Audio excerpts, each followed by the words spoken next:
Yo, what's good, y'all? This is Arin Ray, and I've been kicking it with Homegrown Radio. Make sure y'all tune in. Love.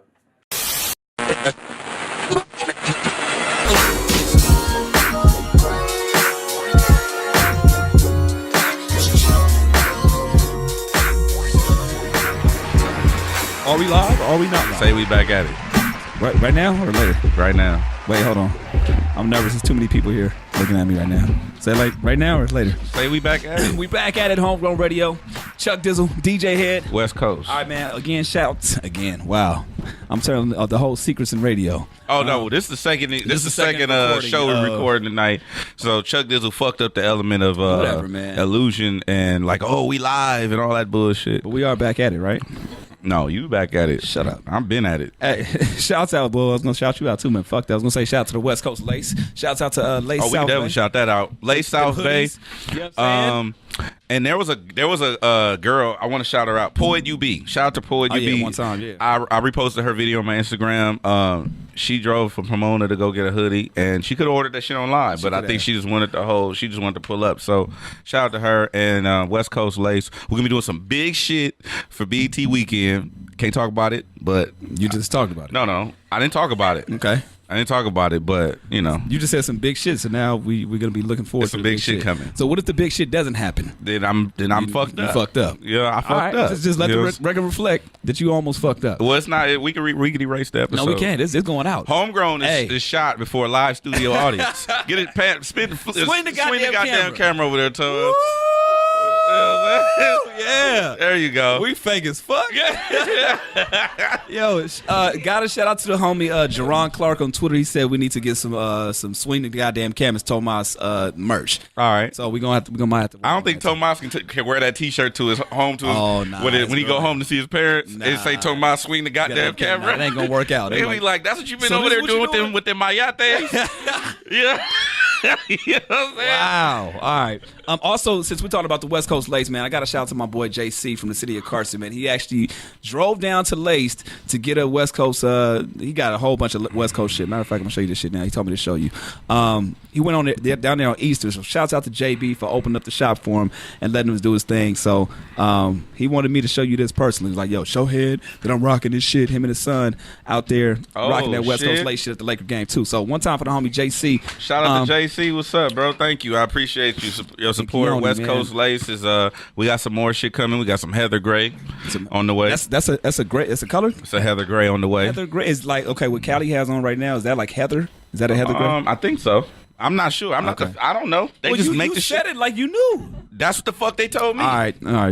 So I'm fucking up the illusion, right? Yeah, like All let right, me my live bad. and All shit. right, shit. I mean, you getting that money, so I can't be mad at you. Get the fuck. I don't got no money. You got monies, dog. I don't got. Wait, hold on. Time out. Money. Shout out to Lupe, celebrating her second year here at Homegrown Radio. Woo! Lupe, goddamn Now, it. I do want to say this. Railroad Rising. Lupe was an intern. Yo, Lupe okay. is Now on. she's standing over there with her headphones on, Man. telling us what the fuck to do. She got 2 laptops in front of her. She Hollywood. You know what I'm saying? Man.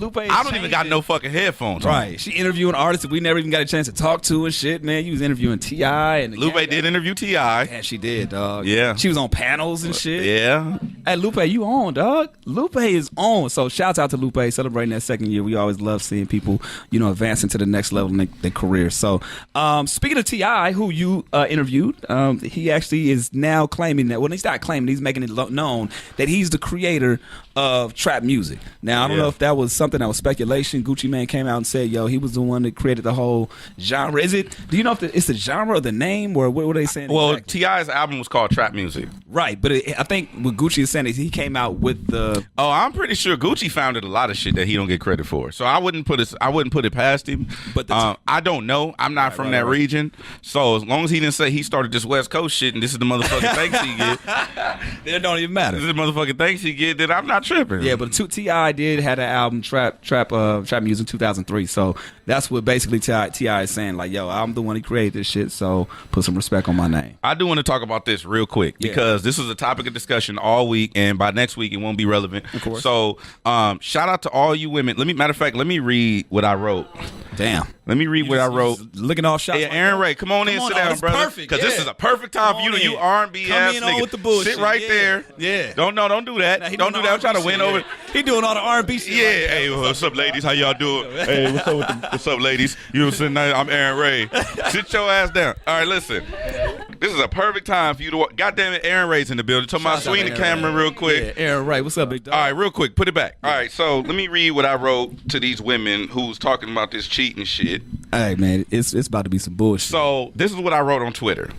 Listen, bruh, women are smarter than us. They can spot the back of their man's head in a crowded club, see you with a chick in the back of an Uber using a red light camera photo, and spot a hair that's not hers smash into your rug. But they don't know about the cheating. Get the fuck out of here with that bullshit. So are you referring to the whole Khloe Kardashian and Trish? I'm gonna call it out. Okay. So Khloe Kardashian was talking about. I mean, no, not Khloe specifically, but her hive, the Kardashian, whatever the fuck that shit is. I didn't know they had a hive. But okay. Oh, it's a lot of them motherfuckers. Okay. The Kardashian worship motherfuckers.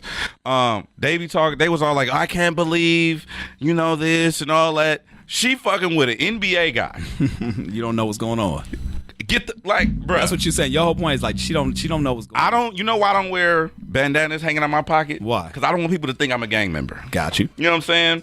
You know why I don't wear fucking white hoods and shout, niggers? Because I don't want people to think that's that hella extreme. I don't want people to Goddamn. think that I'm a KKK member. I don't think nobody's gonna mistake you for that though. You never. Well, Dave Chappelle pulled it off. Yeah, that was a bit though. My whole point is, you know what the fuck you getting yourself into when you put yourself in certain situations. Okay. You know what I'm saying? That's like putting in a job. Hold on. That's like putting in a job application and you go in and you like, well, I don't want to work weekends or nights. It's like, bruh, you want the job or no? So you saying NBA players for sure. I'm not saying they for sure cheating. Okay. But I'm saying that if I wear bandanas hanging out my pocket and I walk around this neighborhood, chances are people are going to confuse me for a gang member. So you're insinuating that. I'm insinuating that you know the situation that you're getting yourself in. So does that?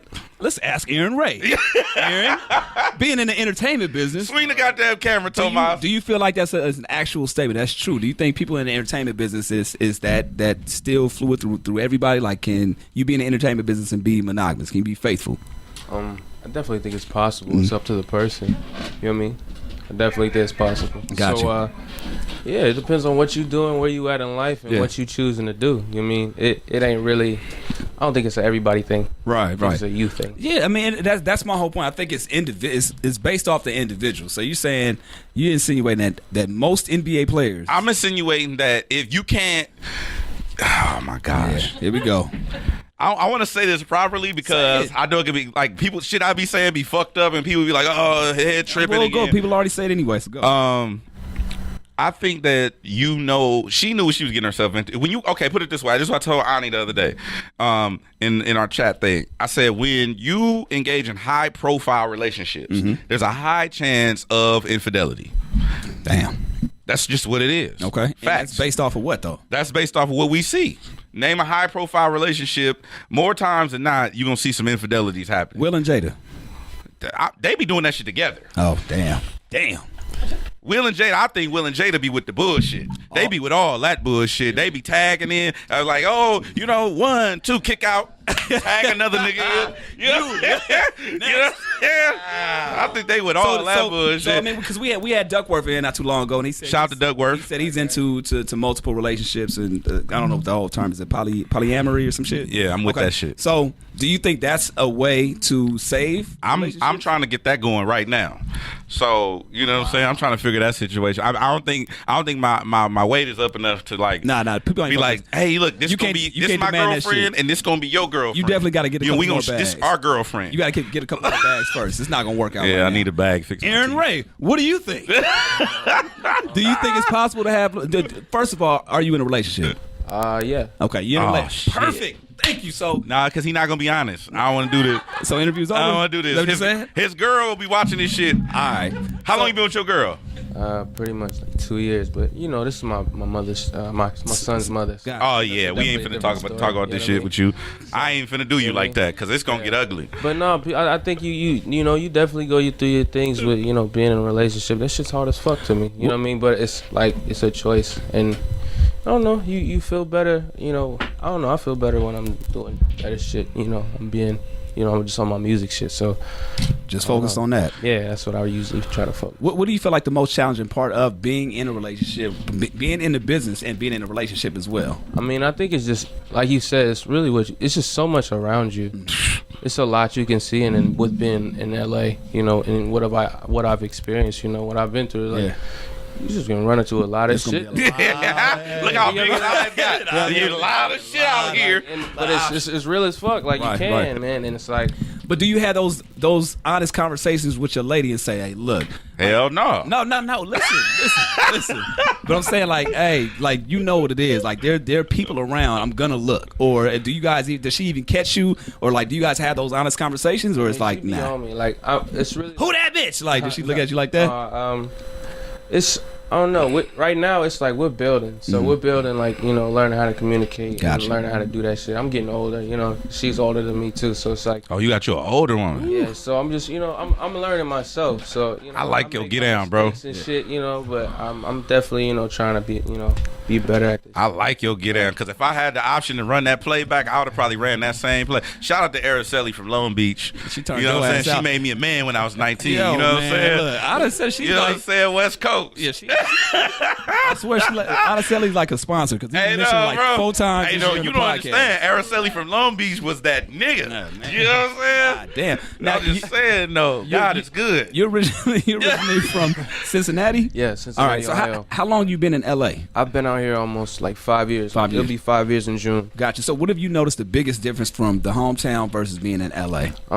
Just one opportunity, definitely different culture, different vibe. It's spread out. It's a lot of different, like, you know, races, you know. Right. It's a lot of black and white in Cincinnati, you know. It's not. You ain't seen no Mexicans and shit. Not really. You definitely ain't seen no Armenians. But no, when I went back though, it's, you know, they moving in. I mean, so it's dope. Like, right. I'd love to see that, you know, and it opened my eyes, and you know, to be able to, you know, love, you know, be around different people, right. You know, lingo and learning what other people do. You know, I box and shit too, so you know, I'm around them in the gym to my homies, man. Yeah. Hell yeah. Back, you know, so everybody, you know, it's really just, you know, the opportunity, you know, the music scene is definitely different because you know, music there and here is like, I feel like you kind of get it late there, or you know, the pushes, and it's, I don't know, it's just not as urgent out there. But I'm trying to change that shit. I'm trying to, you know, be the one that bridged that gap from LA to Cincinnati and really, you know, make that shit work. Do you think a lot of times artists, not necessarily just R&B, but hip hop, whatever, a lot of artists from the Midwest,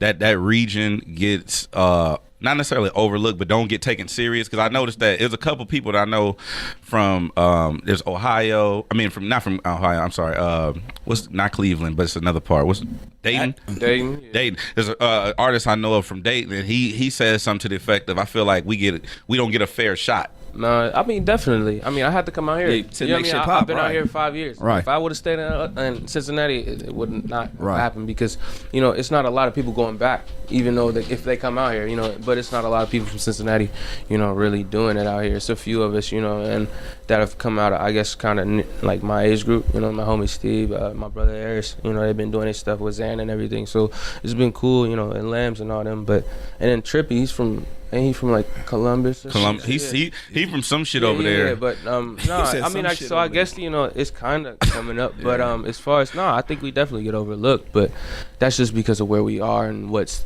there for us. You know, I feel like if there was more opportunities to be on a certain platform, I think you could do that. Does that build resentment? Because I remember what's the dude name? Oh, shout out to Big School from you familiar with Big School? Big School. He from he was part of Strange Music, Tech Nine and all that. But he said some shit. He was talking shit to me one day, talking about LA motherfuckers are spoiled because y'all got the record labels in your backyard and all that. Do you feel like it's resentment coming from your region where, like, you guys not necessarily have resentment towards us, but the situation is different? Like, we could just drive to Capitol Records and drive. They probably, you know, but we probably just like, dang, it's not more like a resentment. It's just like, I'm more or less inspired, and they just wish they had it. You know what I mean? I don't think it's resentment. Like, I know me, I was just like, man, I gotta get out there. You know, I never was like, oh man, shit, it's not. But we had it back in the day. That's the thing, though. You know what I mean? Like, all that shit in Detroit and then Motown, right. We had it. It just, you know,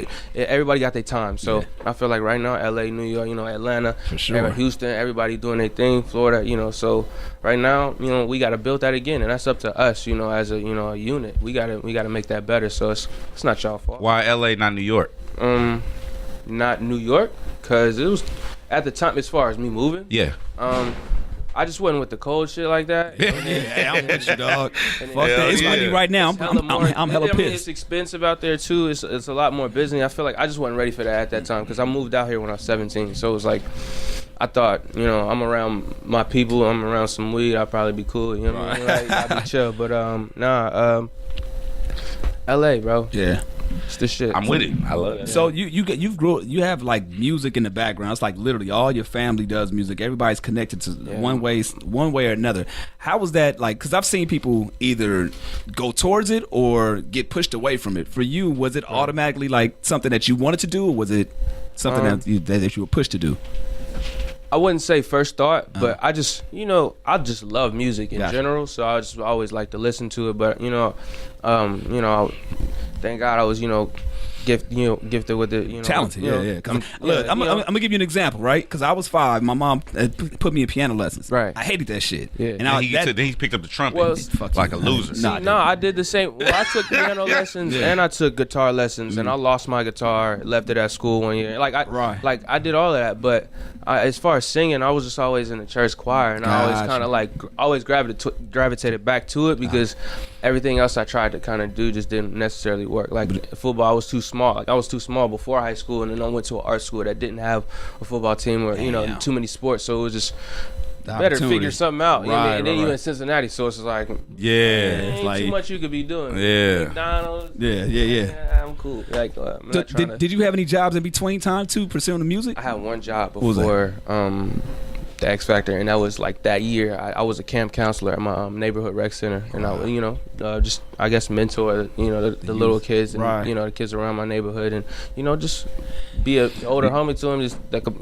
that example. Yeah, example. Yeah, and not too crazy. I wasn't too crazy. So I'm glad you touched on X Factor. Yeah, for sure. Because that should take a lot of courage to go on shows like that, especially national. Like it ain't like a talent show. Yeah, like you in front of millions of people, and you like. Did you ever get up there and like really like freak the fuck out? I think maybe the first time. No.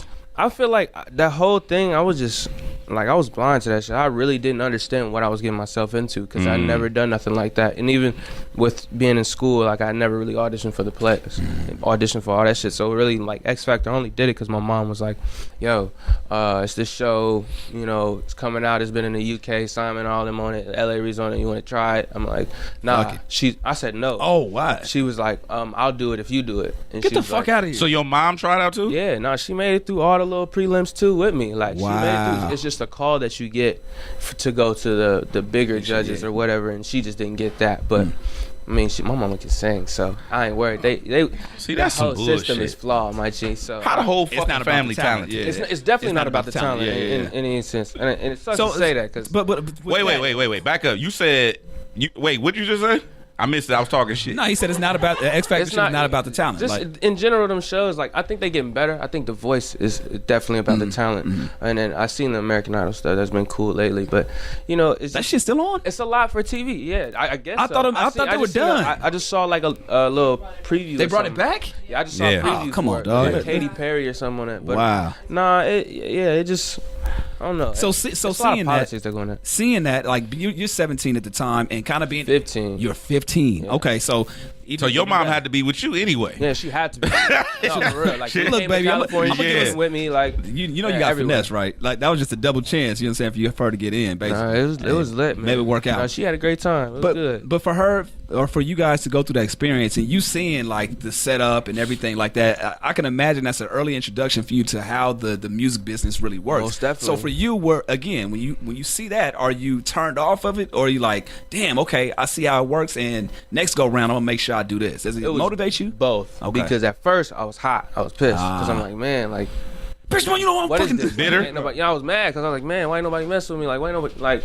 everybody talking shit into my ear like the whole time. Like, like damn, I'm light skinned. I can sing. up? Fuck. Like, what the fuck? Yeah. No, like yeah. You know. Yeah, Right? he like, yeah. Like nigga. I'm light skinned. But I'm the package, baby. But I'm like, I look like this. And they ain't fucking with me. nah, That's some realized bullshit. It was just wasn't my time. You know, everybody got their time. You got to put the work in, Right. man. And I had to really, you know, dig deep and find a sound. I moved out here, and I had to get with the culture and understand what was going on, and understand what they were really doing, and understand what I was doing. Right. Wasn't it yet? So you know, it was a blessing to to lose and to not get calls and not get signed and not get all that and see all the homies go up and me be like, damn, what's going on? Because I needed that. I'm glad that shit happened to you early because a lot of times when it happens late in life, you don't know how to deal with that shit.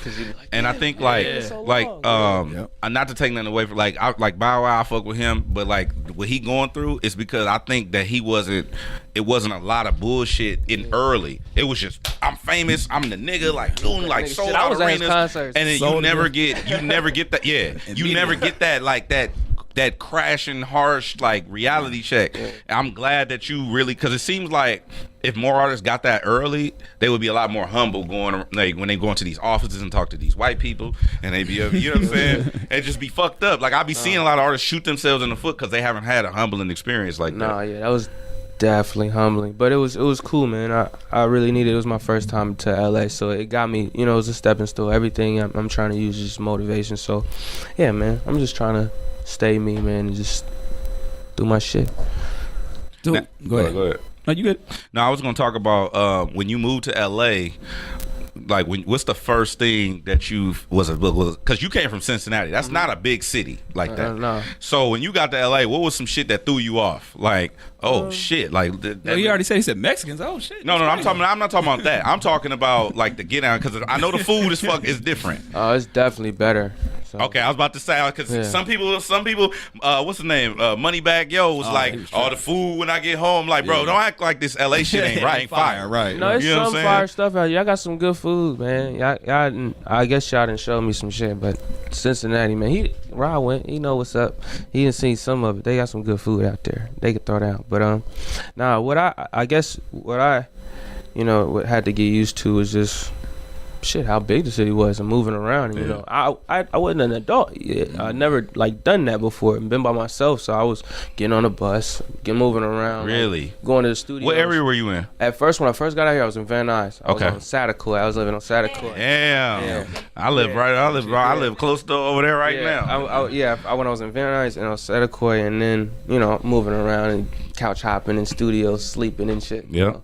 But it was just, you know, getting used to being an adult and getting used to like do for myself and like just learn how to move, because that shit's hard, you know. And especially being from Cincinnati, where I don't go nothing but up and down the highway. One big ass street. And see my family every day. You know what I mean, we live together. Yeah, and being away from my family was like kind of the hardest thing, definitely, because I'm like really big on my family, and then I was just like, I stopped doing that. We all live on the same street in Cincinnati, so just being away from everybody was the craziest. How many brothers and sisters do you have? I got like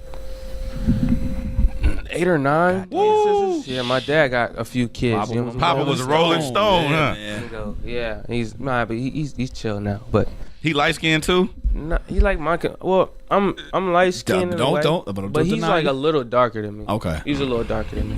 About to say, don't deny your light skin. Look like you was like, I'm kind of nigga, you like. You gotta embrace that shit, bro. So okay, so being out here, like, what was that one moment that you felt like, okay, I made it, like. You know what I'm saying? Not in the sense of like, oh, super success and all this other shit, but just like, okay, I think I'll do fine out here. Because I know, like you said, couch hopping and going on, that can really like toll on somebody's mind. But at one point you're like, okay, I think I can do it. I think maybe it was just like when I finally got my first, like, I guess, placements and stuff, and like when I started working with different artists and artists that were kind of big, you know, really big, and it was just like, man, I could kind of write with these guys. They like what I like, you know what I mean? But it took a while for me to feel like that, and I still don't feel like that. The best thing to me really is just me dropping my album. That's the biggest thing I felt like I've ever done in my life, because I'm like, man, 22 years, I've been waiting to do something like that forever, like put out a big project and people care about it, and it's dope, man, just to see that anybody like fucks with my shit. Now the first big placement, was it the Pink Print shit with Berg, or what was the first? Well, that was the first like big placement. The big one, right? But as far as like, I did some like lower like mixtape stuff with Chris. Like, Chris, Red Lights, and it was off the one right before he dropped the royalty album, not too Red Lights, and Right Now. It was off that super big old mixtape he put on. But I was just, starting to get with him, and then just working with Berg. I was around a lot of different artists like Jeremiah, Nicki, and K Michelle, and Derulo, and all them, and then just getting them, them placements was cool. But I think the Pink Print was definitely by far the biggest thing. Good. Well, for that, and then I did the Chris K record by myself. That was like my first big placement. Like 100% wrote. Like, like I wrote that record. So what feel does anyone hold more weight to you? Like the very first placement, Cherry Pop. Yeah, you know what I'm saying? That one, or the one that got you more money, so to speak. I haven't like, I'm not too big on my placements yet. Like I think the records that I have placed are okay. You know what I mean? I think I want to do more. I'm ready. I'm really big on my album, and then it's the new stuff I've been working on with other people. Like I'm glad I just found more of a sound. So I'm like, now I'm just in that bag. That kind of was just me working with Berg and doing that whole circuit thing that we did. When you went into album mode, did you have to shut down all the other shit right in and? Because I noticed, like, people like you are fucking crazy. Like, you gotta be fucking crazy to be able to write from another motherfucker's life or perspective. Like, you kind of gotta be off a little bit. So, when you shut down, when you go into album mode, do you have to shut down, or was that by choice? Like all the other writing shit. I mean, I didn't know because it was my first album, so I just decided to do it. You know what I mean? I got I was able to be comfortable, and I got with Interscope, and I was with Rod, just working off the last project Phases we did, and I was just, I was writing a lot with Berg and A1 and all them at the same time. And it was like, damn, I really got to figure my shit out. So it was kind of by choice, but it was, it was both, because mentally it was like, it just really helped me write and like just be myself and get out of what I was doing and just writing the same way every day. Now we had Eric Bellinger in here last week, right? And he was talking about his process. Now, for you, what's your process? Do you have to know somebody's story? Do you got to chop it up with them when it comes to the writing side? Oh yeah, he said he wanted to get to know him and like, go play soccer and shit. Everybody got soccer.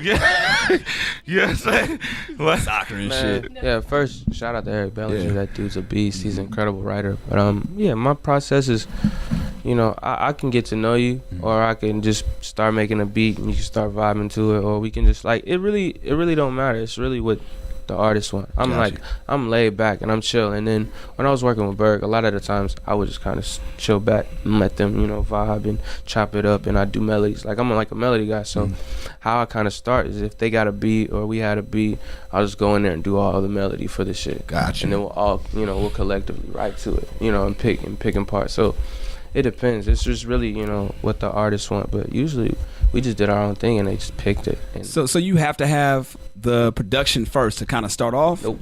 Gotcha. Not me. That's what I'm saying. I do it so differently for myself. Like, like I like to work from scratch for myself and like really like hone an idea. I don't like to like just be like, oh, I got it. Unless it's like I just smash and I just write it easy. Right. But those are just the easy ones. But the harder ones, I like to take time.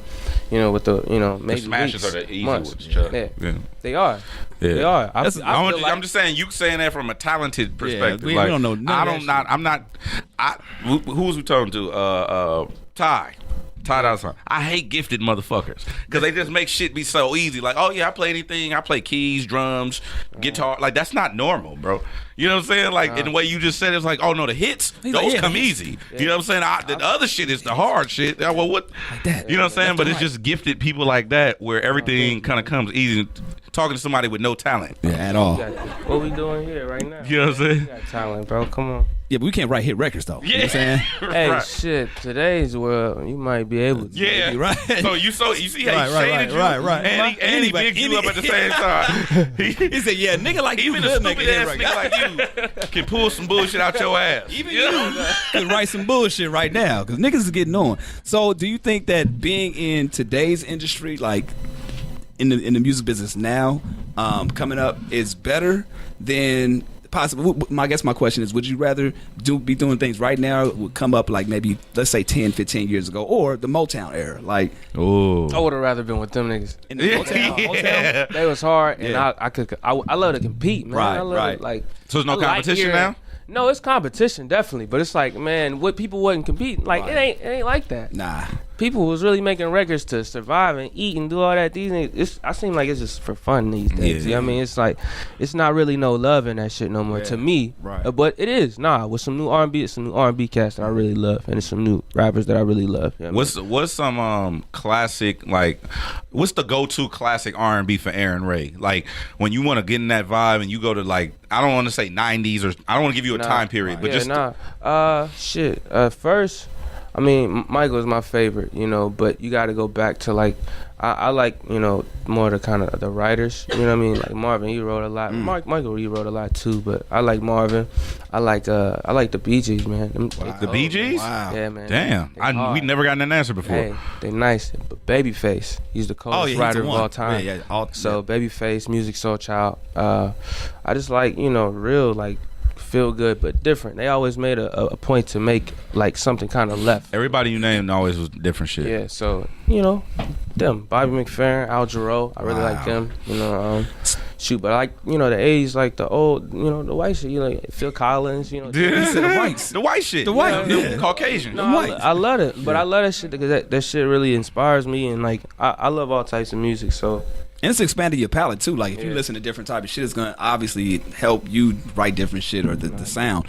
Now, dude, since your family's been in the business as well, like, you know what I mean? Have you ever gotten those gems from them? Like, yo, Michael used to do this back in the day. Yo, Marvin Gaye was. Do you ever? Do you get those gems, or do you ask for those gems when you talk to, you know, your family? I mean, I probably definitely don't ask for them like that, but they just always give them, and that's just always how my mother's been. Dog. You know what I mean? My mom is really the one, you know, who made this shit possible, because she always just push, like, and that was great, because, you know, now I'm doing what I'm doing, I'm able to do this, and I can really be like, hey, it was her. So my mom, she always, you know, would always, you know, show me tapes and show me videos, give me Michael Jackson tapes anytime I ask for those, or, you know, show me videos of concerts, take me to concerts. You know what I'm saying? Oh, you was privileged. Yeah, I mean, she would like, she would do her best, because she would do her best to make sure I knew what was up. Yeah. You know what I mean? And heard good music. At least, if that was the least she could do. Right. You know what I'm saying? Other than putting food on the table, making sure I had somewhere to sleep, making sure I did what the fuck I had to do. You know what I mean? So that was that. So, you know, she's incredible. Shout out to my mom. Yeah, I just gotta say, my mama biscuits. Yeah, man. You said biscuits? My mama, shout out my mama biscuits. My mama biscuits. Now, if you could, you were talking about your sound. You said you discovered it. If you could describe your sound in 3 words, what would it be? That's hard. Let's start with 1. Soulful. Okay. Let's go to another one. Different. Okay. Got 1 more. Light skin. Nah. I like that you're thinking about it. I'm really thinking about it, because that's really hard for me, because I think my music is just a lot of different things, you know, but definitely soulful, definitely different, and it's just really, you know, I'm usually like, how you say you telling a story, like just documenting. Documenting. It's genuine, it's real, it's organic, I would say. So is there anything that's off limits when it comes to writing, or when it comes to your music, when you put, you know, obviously when you put this album together, or you know, when you write, not necessarily write for other people, when it comes to personal for you, is there anything that's off limits? Making stuff that sounds like what's going on, like trying to take, like listening to somebody's song, like, and it's, I gotta do that, bro. Nah, but personally, like you can bring any experience from your lifestyle and bring it in there. Definitely. But like, that's what's off limits.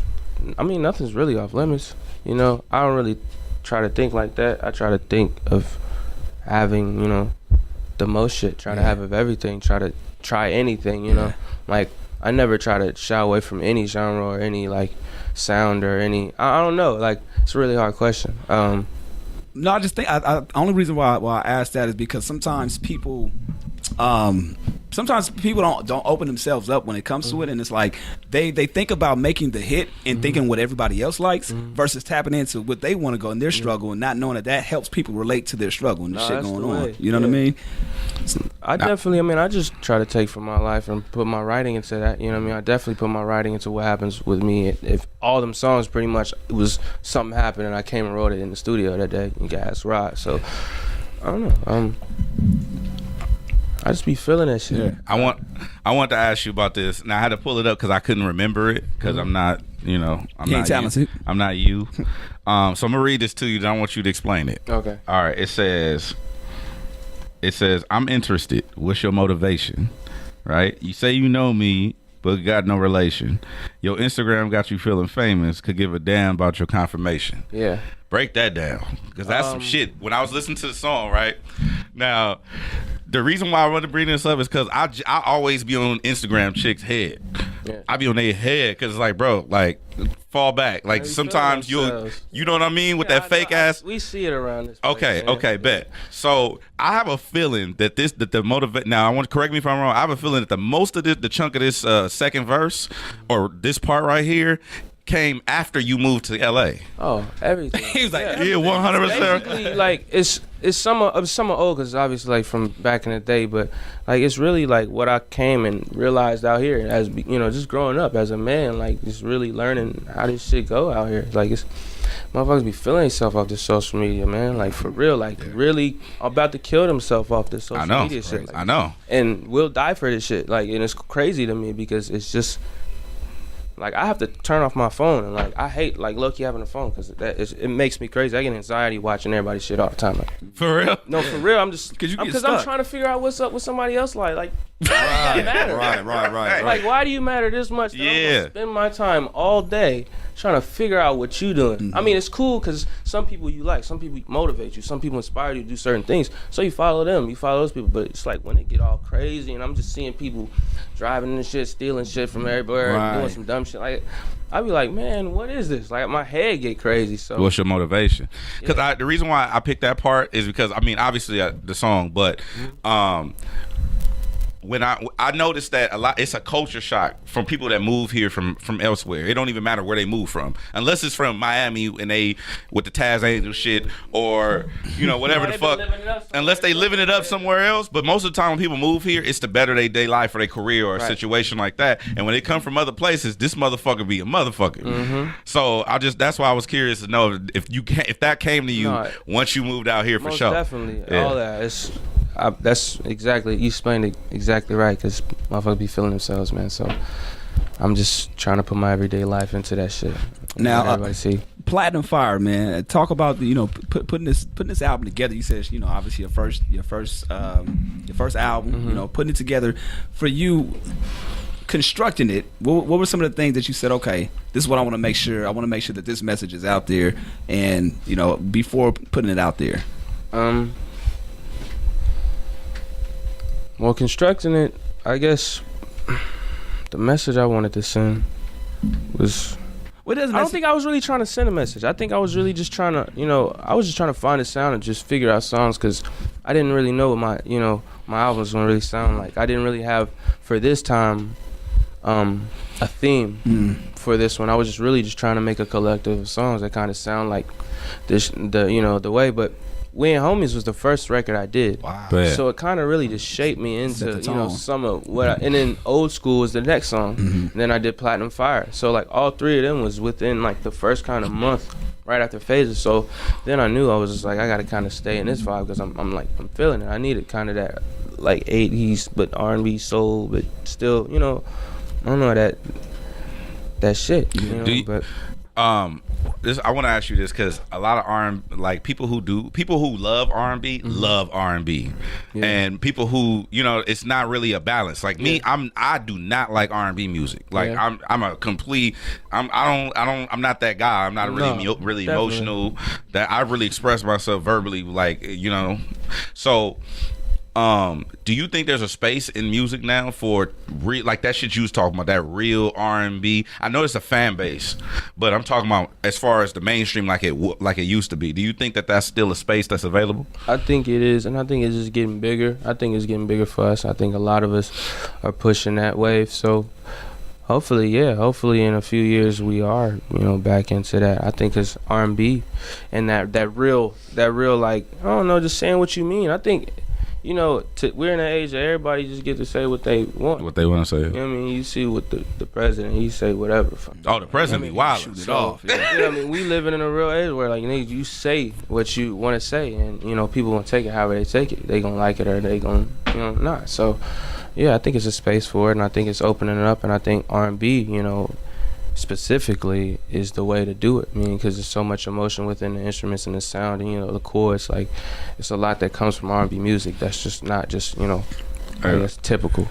2 more questions for you, real quick. What do you think is missing from R&B? And then I'll ask you the second one after that. What do you think is missing from R&B right now? I don't think anything's missing.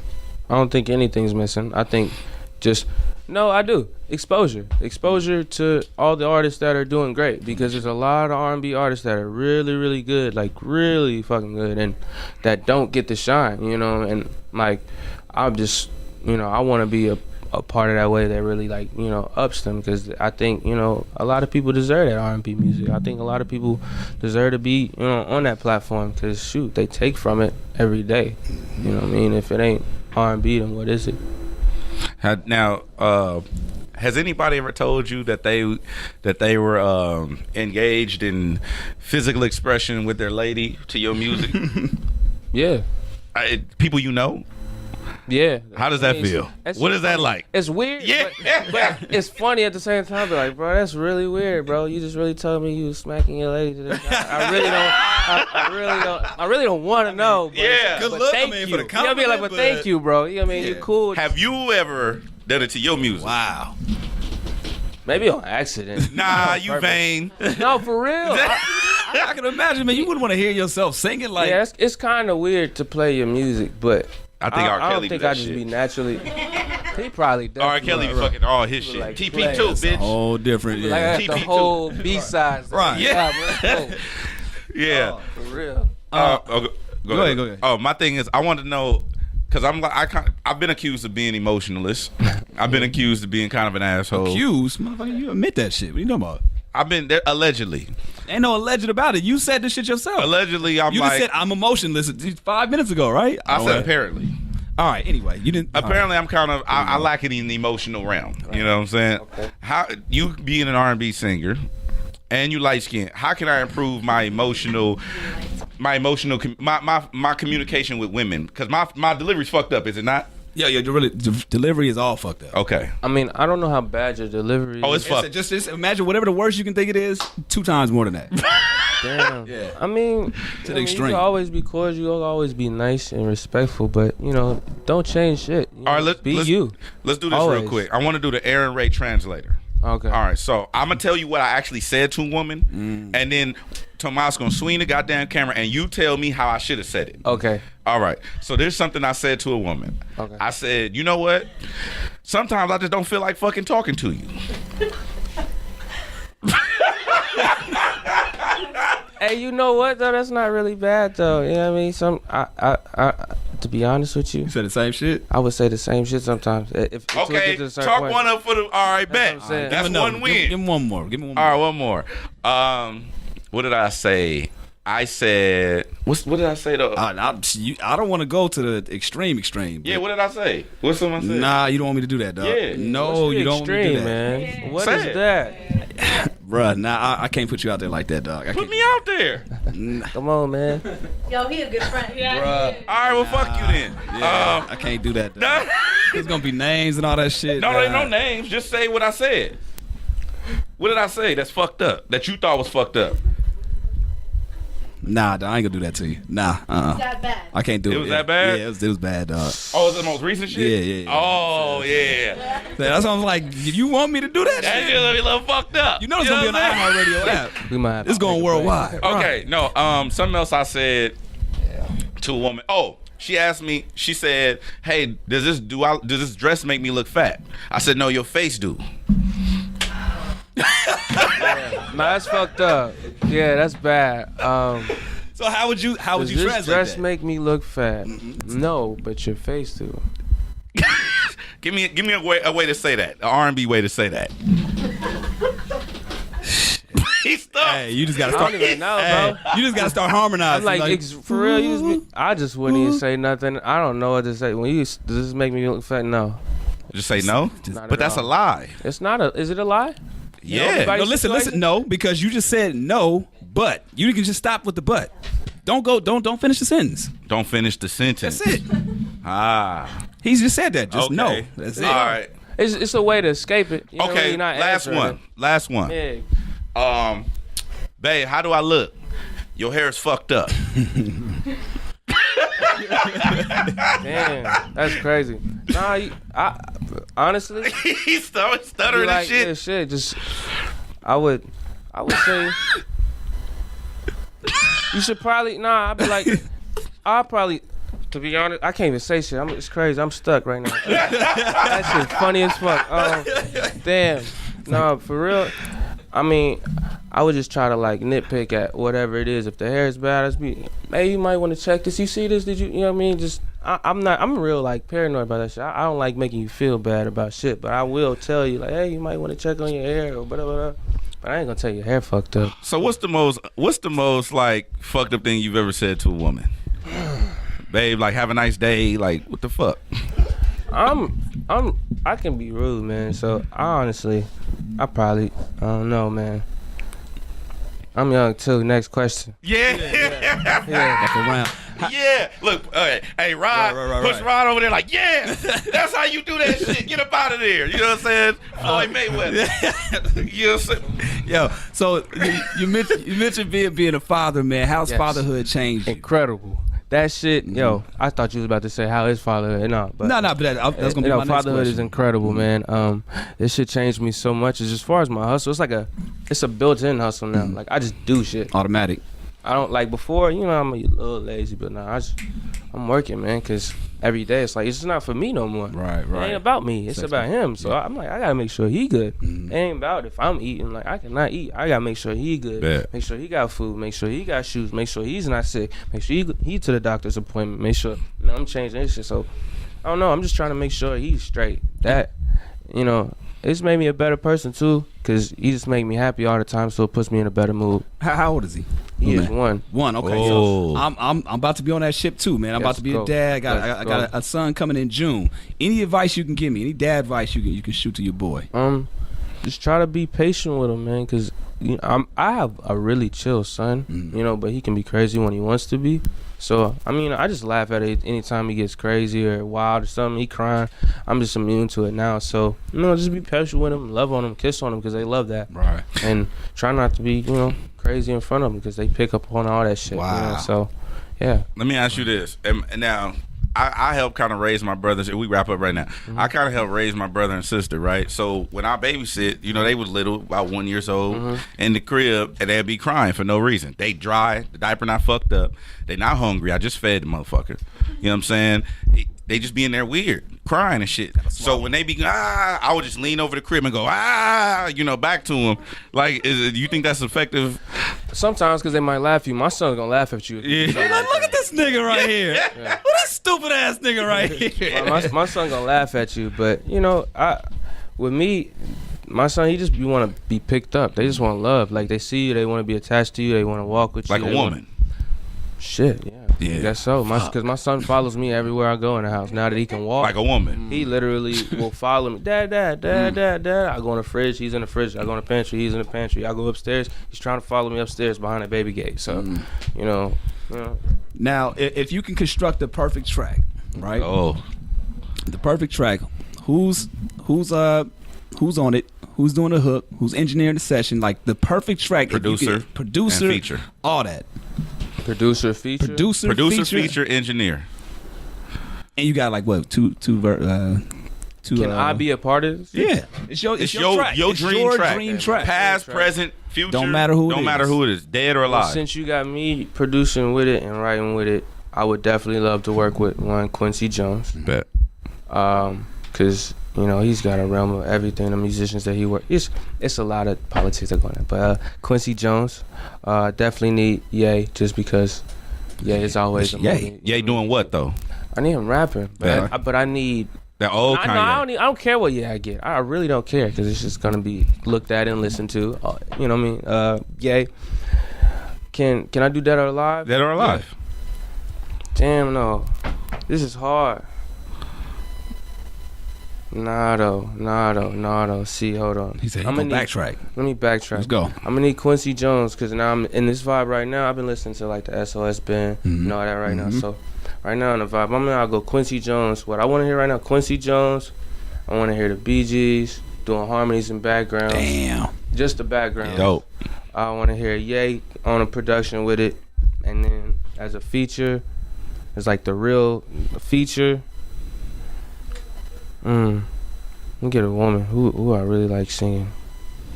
I like Beyonce. She crazy. Beyonce. So Beyonce, Bee Gees, Quincy, and Bee Gees. But it's got to be a beautiful like ballad melody. It can't be no like up tempo crazy. Oh, you want a ballad? I want a real song. Yeah. I want a real beautiful song that's gonna last forever. So yeah, Beyonce and Bee Gees on the backgrounds, harmonies. But it's what I hear right now. So I'm gonna make that tonight. That's dope. Yeah, do that tonight. God damn. Okay, no. Last question. One of my boys, he really loves R&B, and he was putting me up on recording techniques of R&B singers, and he played me. It's an old ass song. It's called I think it's "Loving You," Minnie Riperton, and he was like, "Yo, they did this in one take. The birds chirping in the courtyard was a mic, like her singing was a mic, like the ambiance of there was like some water trickling in the back or some shit. Like they did that shit, and she ran the whole song through one take, no fills, no ins and outs, no dubs." She ain't call for nothing. Nothing. That's crazy. Listen to the song. It's, you know it. Yeah. Loving you. That shit. So, so if you have you ever done that? Have you ever done a song like a whole song, the hook, the verse, everything? One take. One take. And is that feasible? Is that doable? Damn. Yes. It's definitely possible. But it's like in this day and age, nobody does it that way. It's really because it's like you be like, oh, let me get that again. You know, people be paranoid. But I did Damn that way. Damn was like a one take. The verse that I did on the interlude, oh, don't stress me. Yeah, I did that because I was pissed off and I just came in and had the melody. So that was like a one take thing, I guess so.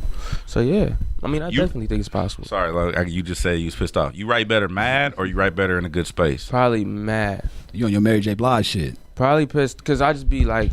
I'm in a mood. I got a mood. It's not like when I'm just trying to find a vibe. Like I'm pissed off. I'm in a certain I'm gonna play certain keys. I'm gonna play certain chords when I'm pissed off because that's what I want to hear then because that's my mood. So yeah, that's interesting. That's because when you think of R&B, you think of love, right? But love is not the sole motivator. You know what I'm saying? But a lot of people. It could be love. It's whatever pain. You know. Feeling. It could be whatever. Right. You know what I mean? But no, I hear a lot of people say they go off of pain versus love, and it's like, well, damn. And you can always flip it though, so it's always good. I mean, you could always flip the story. You can always, make it about you or somebody somebody went through some shit that they told you that shit. Like it could be anything. Like the situation is never like it's just gotta be you. So we're gonna end it off with this one because I know you're gonna have like 5 more questions. Just one more question. I bet it's not gonna be the last one. It's the last one. Okay. Let me get this one off then. Go ahead. What's one thing you gotta do? What's one thing you have to do before the year ends? One thing Arin Ray got to do before this year Go on tour. Go on tour. Okay. For sure. Least favorite R&B album or singer? Whoa. Mayweather. Like for real? Least favorite R&B album or singer? So one or the other. It don't matter either or, whichever one you want to do. Because I have one. Least favorite R&B album? Yeah. Or singer? What's that dude off of Instagram? The Ice JJ Fit? Oh, yeah. He's the worst R&B singer There you in the world. Good one. That's the worst. There you go. Boy, you been learning, boy. Interscope got you good, Yeah. boy. Arin Ray, man, appreciate you coming on through, man. Thank y'all. Home on radio, Chuck Dizzle DJ HED, and we about. West Coast.